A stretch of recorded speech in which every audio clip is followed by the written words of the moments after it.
Hi and welcome to Stamp with Ginny. Today I'm going to share with you this beautiful floral essence card that we made at my catalog kickoff a couple weekends ago. So let me set this aside and I'll show you how I got started. Okay, the first thing you want to bring in is this beautiful Perennial Essence vellum cardstock.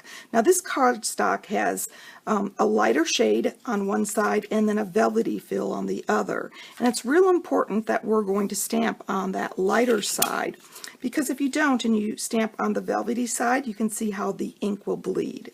So let me set that aside and we'll get started. I'm going to use the So Saffron ink pad. And for this stamp, you're going to make sure that the two parts of the flower that look alike are on the bottom, and that the one that's different is on the top so that it'll fit in your punch well. And I'm going to ink that up, stamp once, stamp twice, and then set this aside to dry. The vellum takes a little bit, so you'll want to give it plenty of time.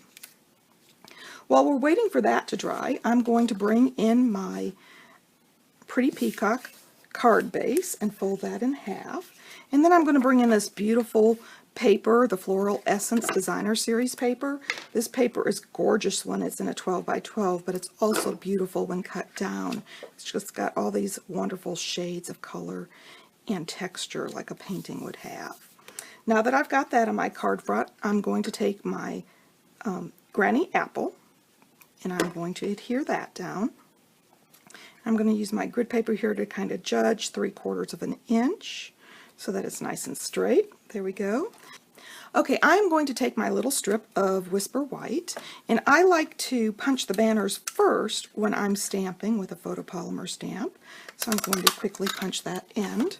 Okay, by punching first, it simply allows me to have a visual as to where I want to stamp my sentiment here, because I want it closer to the banner end. And so I'm going to stamp, count to 3, and lift. And that's ready to go now. So let me move that ink pad out of the way and bring my cardstock back in here. And we're going to add some dimensionals.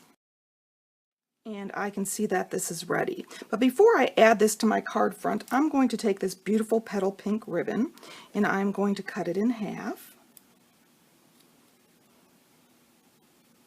And I'm going to use my snail and just put a couple of pieces on my card front here and lay that in so that it gets tacked on that.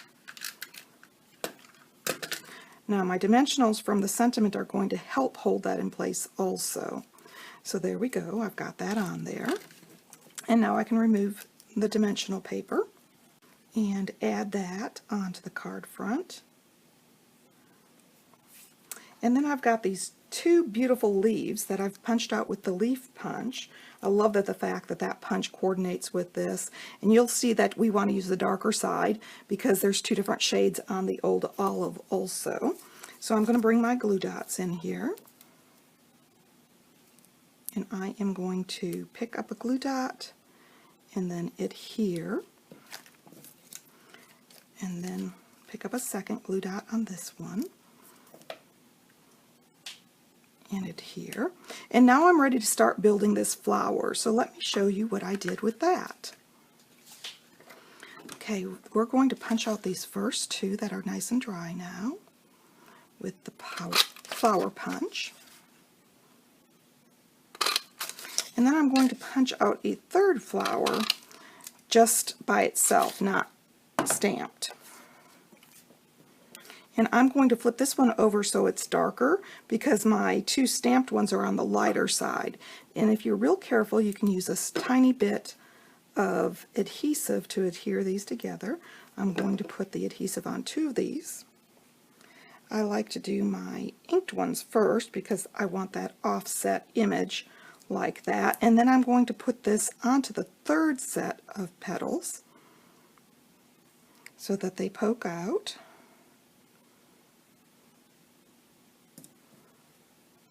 There we go. And if you want, you can add a fourth set of petals also. Let me show you what that looks like. And once again, we want to use the darker side.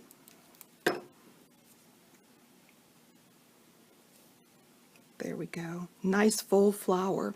And now we're ready for the little embellishment in the center. This little perennial essence floral center is just wonderful. It's fuzzy, it's got lots of texture to it, and it's perfect for all kinds of things. So I'm going to tack that down with the self-adhesive dot right there in the center, and then I'm going to bring it back over to my card, and I can kind of judge where I want those points to lay so that my sentiment shows nicely. And because these are layered, you can take a little bit of liquid adhesive. Once again, you have to be careful with vellum because it can pucker if you're using too much adhesive, but because this is layered, it's pretty safe to do just a little dot. Okay, now that I have my flower done, I'm ready to add the sequins to it, and I am going to take the woven thread sequence. The lid just pulls off, and I'm going to put a few in the lid. I find it's easier to use the lid to pick up the sequins because I can kind of play with them and move them around that way. So I'm going to pick up some sequins here with my Take Your Pick tool, and I am going to lay them in place on those glue dots.